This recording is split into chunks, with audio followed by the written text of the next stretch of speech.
Agora, prepare o seu coração para ouvir a palavra de Deus. Deixe que ela frutifique em sua vida. Vamos abrir em Malaquias 4, verso 6. Os que possuem a Bíblia na versão que eu leio, que é a versão revista e atualizada, leiam comigo, por favor, em voz bem alta. Ele converterá o coração dos pais aos filhos e o coração dos filhos aos seus pais, para que eu não venha e fira a terra com maldição. Agora abra a palavra de Deus no Velho Testamento, no segundo livro de Samuel. Segundo livro de Samuel, capítulo 13. E podem assentar. E mantenham a Bíblia aberta em 2 Samuel 13. Gente, nos últimos anos tem se falado muito no nosso meio sobre quebra de maldições. Quebrar a maldição dos antepassados, pactos, convênios, vínculos que os nossos avós, ou bisavós, ou pais, ou aqueles que nos criaram, ou aqueles que formularam a cultura da nossa família, da nossa casa, que geraram, que gestaram a ambiência em função da qual nós somos criados, coisas essas que muitas vezes estavam impregnadas de cargas malignas, de informações malignas, de espíritos malignos, de compreensões malignas, das quais a gente precisa se ver livre. São cargas que às vezes acompanham a mente, que se enraizam até no subconsciente da gente, que são responsáveis pelos estímulos e pelas respostas erradas que nós damos à vida, e por coisas que tantas vezes continuam a nos acompanhar sem que a gente perceba. Eu acredito que há aspectos seríssimos nessa preocupação relacionada a nos vermos livres de todas essas cargas de condicionamentos, de cultura e de influência demoníaca vinda do passado, traspassando nossas famílias, coisas que nós precisamos de fato discernir, nos vermos livres delas. Eu me preocupo, todavia, com o fato de que não tem havido a mesma preocupação, nem a mesma atenção relacionada àquelas que não são as maldições de ontem, não são as maldições do passado, não tem nada a ver com o vovô, a vovó, o tio, o pai, a mãe. São as maldições de hoje.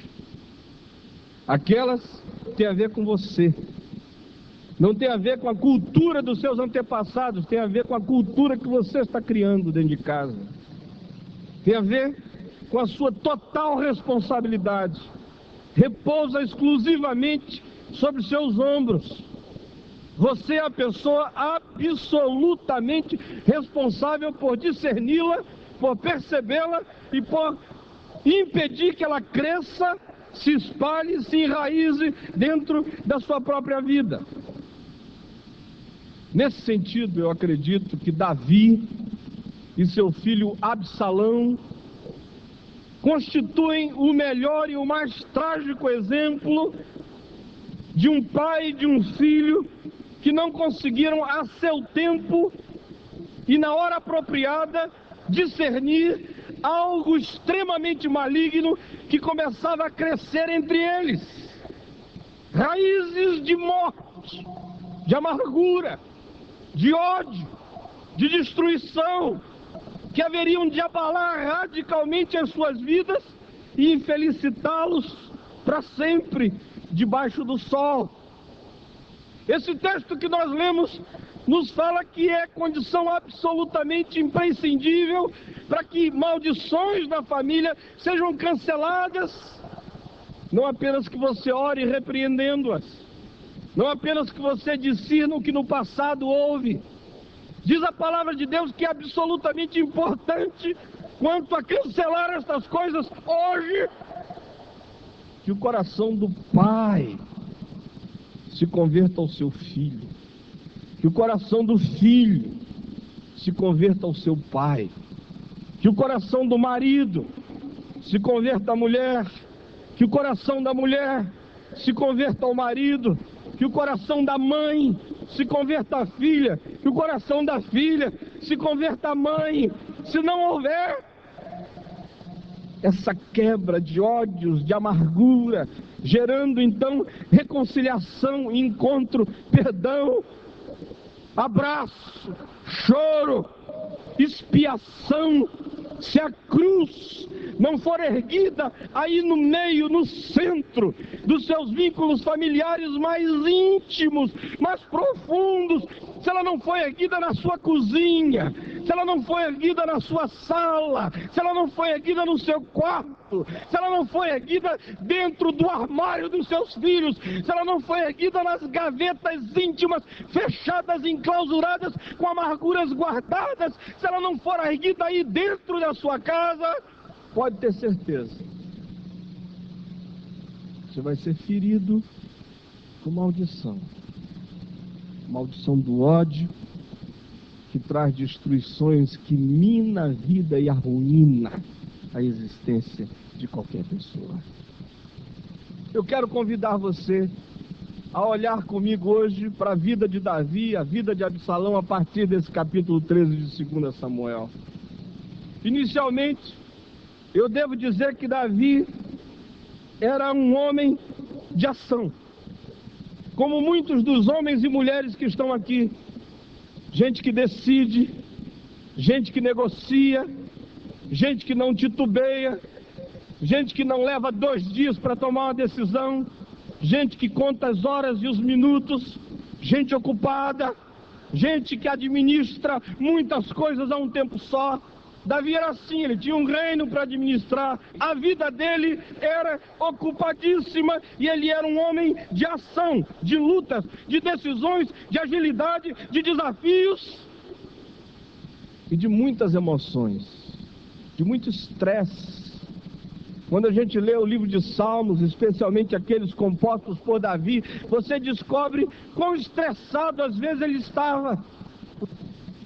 E muitos de vocês que estão aqui sabem exatamente do que eu estou falando, porque há muitos aqui que passam por aí, por essa via estreita de uma existência ocupada, cheia de ação, cheia de emoções. Além disso, Davi também era um pai muito bem intencionado. E eu fico impressionado com as boas intenções de Davi como pai. Você pode discerni-las através de alguns dos nomes que ele colocava nos seus filhos. Adonias, que é aquele que pertence a Adonai, ao Senhor. Ele tem um filho e diz, esse é de Deus. Salomão, ou Gidedias, que significa o amado do Senhor. Ou mesmo Absalão, ou Absalom, Shalom, Shalom, Absalom, o pai da paz. Você imagina o que ele tinha na mente? Quanto sonho, quanta esperança, quantos bons desejos, quanta vontade de que alguma coisa boa se realizasse através da vida daquele garoto. Agora preste atenção nisso. Meu irmão, minha irmã, em nome de Jesus, conquanto Davi fosse um pai que sonhasse com o bem dos filhos, ele, no entanto, não era capaz de transformar suas boas intenções em investimento de vida na existência dos filhos. Sonha o melhor, deseja o melhor, mas não é capaz de investir vida na vida dos filhos. Por quê? Talvez porque estivesse ocupado demais. Do ponto de vista humano, qualquer um podia justificá-lo. Tanta coisa, tanta gente, tanta demanda, tantos requerimentos, tantas solicitações. Talvez porque tivesse filhos demais. Ninguém consegue ser pai para 50 filhos. Nem para 30, nem para os 20 que ele teve com as mulheres legítimas. Talvez porque estivesse ausente demais. Talvez porque os filhos só encontrassem com ele em eventos, em ocasiões importantes. Quero dizer uma coisa a você, meu irmão, minha irmã. Não adianta você ter os sonhos que tem, nem apenas fazer as orações que faz, nem apenas guardar dinheiro para o bem dos seus filhos. Absalão tinha dinheiro, Absalão tinha castelos, Absalão tinha casa, Absalão tinha prestígio. Absalão era bonito e a Bíblia diz que era o homem mais bonito daquela geração. Porte bonito, cabelo bonito, fascinante, tinha charme, tinha tudo. Mas só o que Absalão queria era um pai. Era um pai. Não era um rei, era um pai. Não era um homem poderoso, era um pai. Não era um general invencível, era um pai. Não era um homem que resolvia os problemas do mundo, era um homem que ouvia uma angústia de um filho. Preste atenção no que eu estou dizendo, porque isto é palavra do Senhor.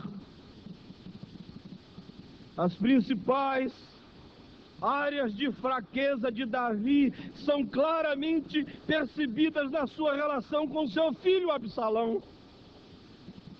Isso porque a tragédia toda começa a se configurar, a se desenhar no dia em que Amnon, um dos filhos de Davi, se apaixona por uma das irmãs. E diz a Bíblia que essa era uma moça bonita, graciosa, charmosa, encantadora, e que Amnon um dia colocou os olhos sobre ela e viu nela não a irmã, viu uma mulher. E a desejou e a cobiçou, e a desejou tão ardentemente que concebeu um plano a fim de possuí-la, fingiu-se de doente e pediu ao próprio pai Davi que dissesse a Tamar que fosse servir comida a seu irmão, porque este estava num leito de enfermidade. O pai assim fez, a filha foi lá e o rapaz pula do leito, a estupra, a violenta, a possui, a humilha e depois sente náusea, sente asco. Diz a Bíblia que o repúdio que ele sentiu por ela depois de possuí-la foi mais forte do que o desejo de um dia tê-la. A corte ficou sabendo do escândalo. O país ficou sabendo do escândalo. O rei ficou sabendo do escândalo. Mas o rei não fez nada. Absalão, irmão de Tamar, esperou que o pai fizesse alguma coisa, ele nada fez, então ele chamou a irmã e disse: vem morar comigo. E a garota ficou ali na casa dele 2 anos, durante cujo tempo ele esperava todo dia que o pai chamasse a filha para um beijo, um abraço, um aconchego, e chamasse Amnon para um confronto, e nada disso foi feito. Depois de 2 anos, Absalão não aguentou mais esperar. O diabo encheu o coração dele de ódio, ele começou a planejar a morte do irmão. Ele procurou o pai, disse: eu queria que tu permitisse que meu irmão Amnon viesse ao campo caçar comigo. O pai sabia que tinha algo de muito maligno naquilo tudo, disse: mas por que, meu filho? Por que apenas Amnon? Por que tu não levas todos os teus irmãos juntos para essa caçada? E Absalão levou a todos, e lá no campo matou Amnon. O rei se enfurece, fica cheio de ódio. Absalão foge, vai morar na casa do avô, do pai de sua mãe, num reino vizinho, e fica 3 anos lá. Depois de 3 anos, nada é feito. Davi não chama o moço, não encara o moço, não confronta o moço, não trata do problema. Amnon manda um recado através de Joabe, um alto assessor do pai, e diz assim: não dá. Davi manda chamar a seu filho para que volte para Jerusalém. Ele vem e vai morar a 2 quilômetros de distância da casa do pai, vizinhos. Mas outra vez 2 anos passam e Davi não manda chamar o filho. Depois de 2 anos ele não aguenta mais e diz: digam ao rei que me mate. mas que me veja o rosto.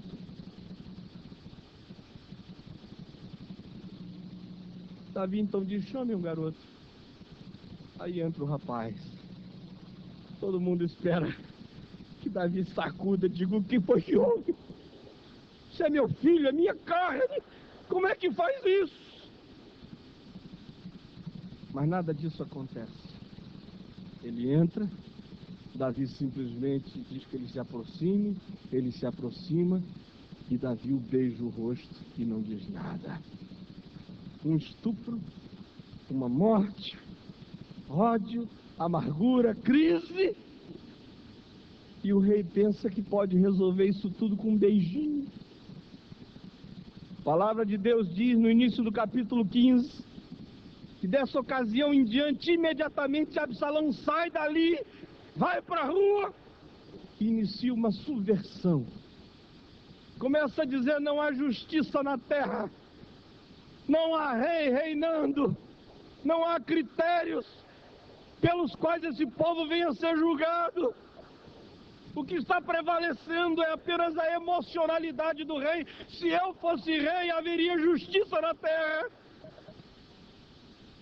E prepara uma revolta armada. Ele é declarado rei sobre Hebrom.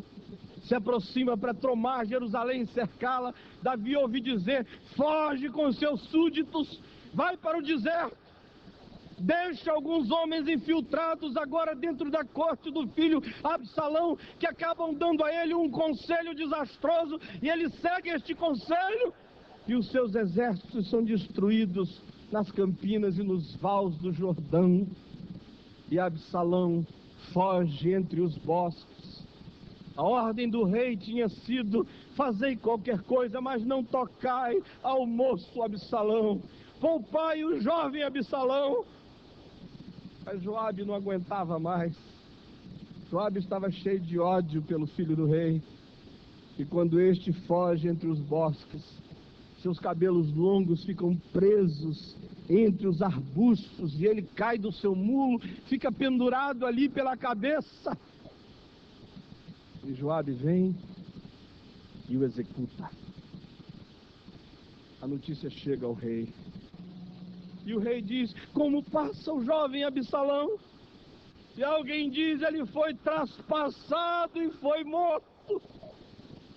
E a Bíblia diz que Davi rasga as suas roupas, cai por terra e lamenta e grunhe e geme: Absalom, Absalom, meu filho Absalom, Absalom, Absalom, meu filho Absalom. Esse Davi, descrito aqui, não é alguém a quem eu quero imitar. Ele tem um coração segundo o coração de Deus?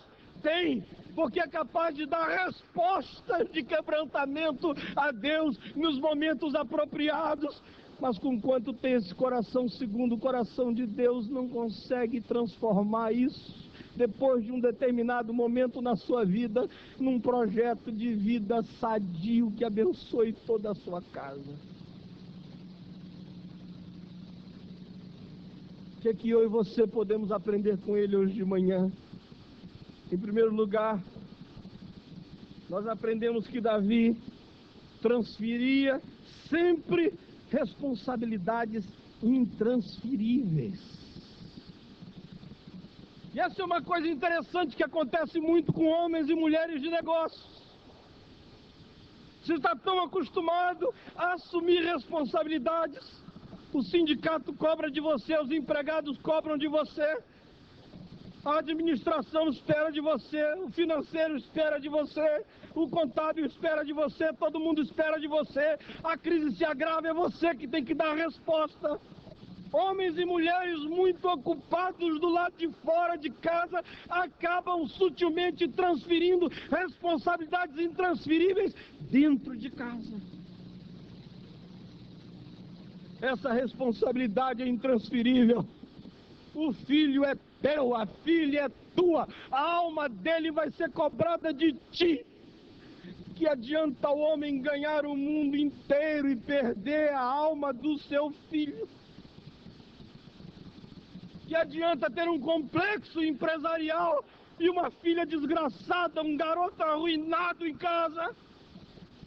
Segunda coisa que a gente aprende com Davi é que ele era capaz de vencer gigantes, mas não sabia confrontar os filhos olho no olho. Dizer: filho, o que é isso que eu estou vendo? Você está sentindo uma atração sexual pela sua irmã? É isso que eu estou percebendo, filho? O que é isso, filho? Você está com ódio no coração, com vontade de matar este? O que é isto, filho? Você está amargurado, empanturrado, socado de desejos malignos. O que é isso que eu vejo? Aí ele não conseguia. Eu conheço muitos pais assim. Hoje de manhã aqui está cheio de gente assim. Sua esposa sabe que eu estou falando a verdade. E você também, como mãe, muitas vezes age do mesmo jeito. E os seus filhos que estão hoje aqui sabem que o que eu estou falando é palavra de Deus para vocês todos, em nome de Jesus.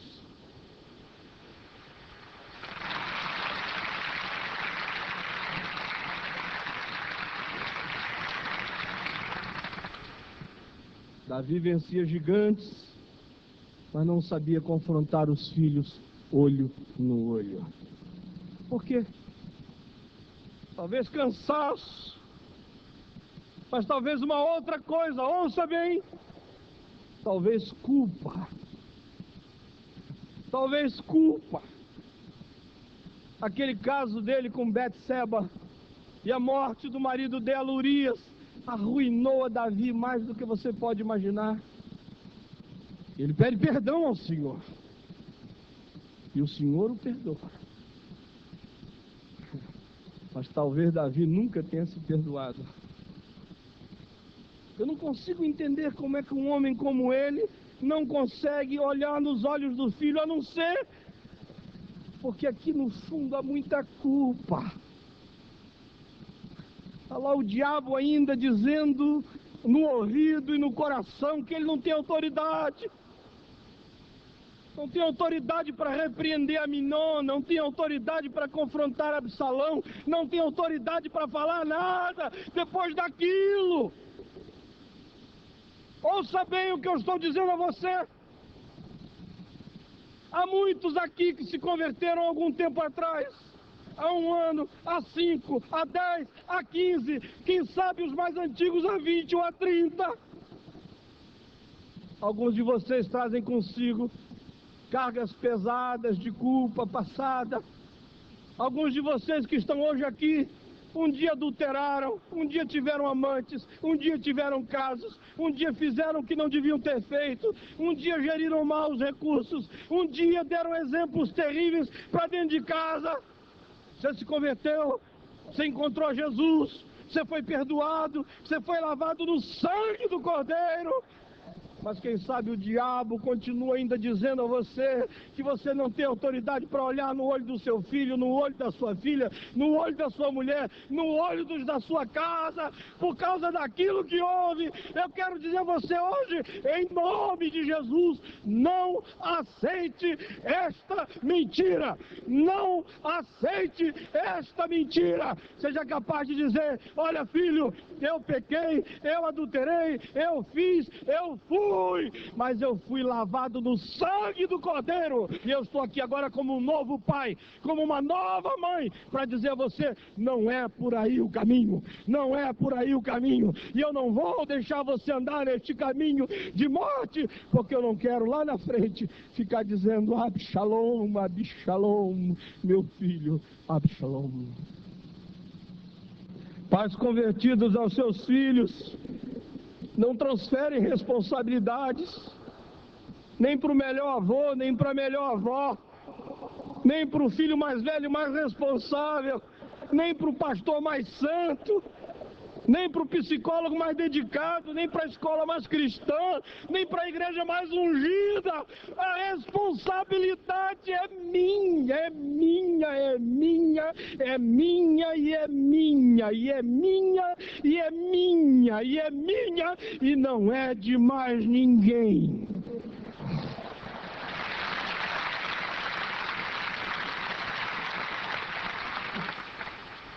Pais convertidos aos filhos não minimizam o poder das amarguras familiares.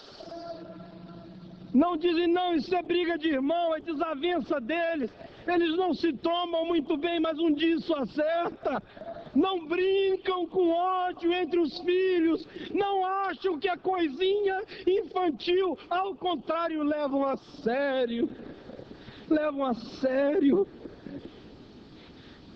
Davi era muito melhor do que eu. Mas o Aminon possuiu a Tamar. O Absalão matou o Aminon. E o Salomão matou Adonias. E o Adonias odiava todo mundo. Meu Deus, se isso pode acontecer na casa de Davi, pode acontecer na casa do Caio, pode acontecer na tua casa. Não brinca com isso.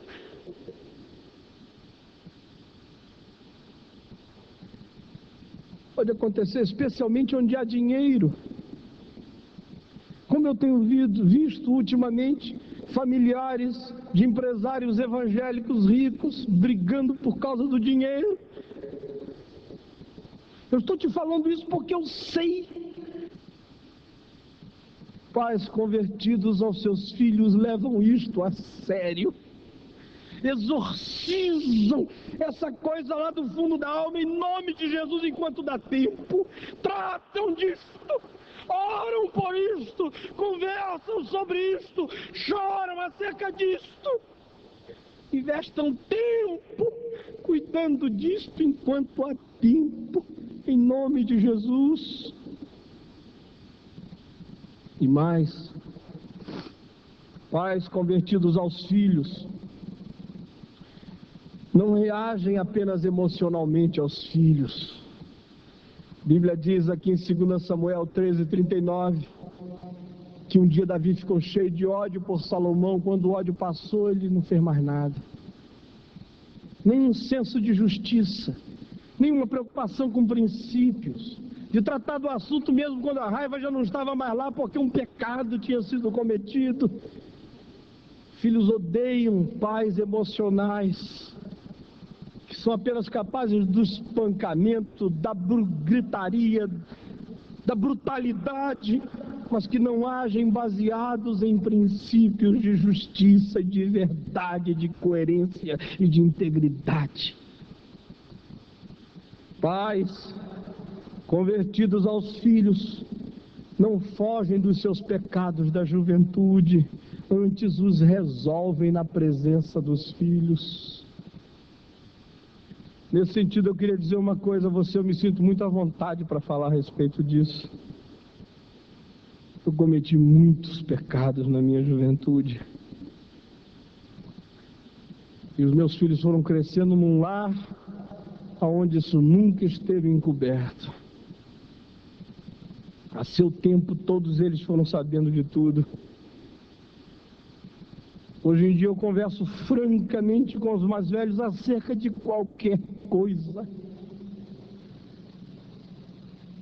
Segundo deles, que é um garoto que ama muito a juventude, a vida, graças a Deus, crente. De vez em quando me diz, mas papai, um dia você já viveu igual aquele homem ali? Eu digo, já, filho. Deve ser horrível viver assim. Eu digo, é, filho. Como é? Eu digo, é assim, é assim, é assim. Agora, filho, entre aquele homem e o papai, existe essa barreira intransponível do sangue do Cordeiro de Deus que tira o pecado do mundo.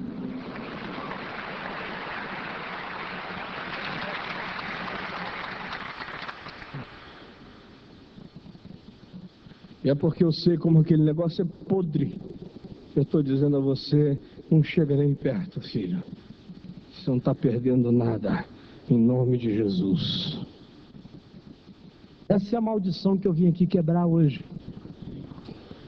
Quebrar dezenas e centenas delas hoje. Quando o ódio cair por terra e o Espírito Santo encher seu coração de amor, de reconciliação, de perdão. Malaquias diz, a maldição foi quebrada na terra.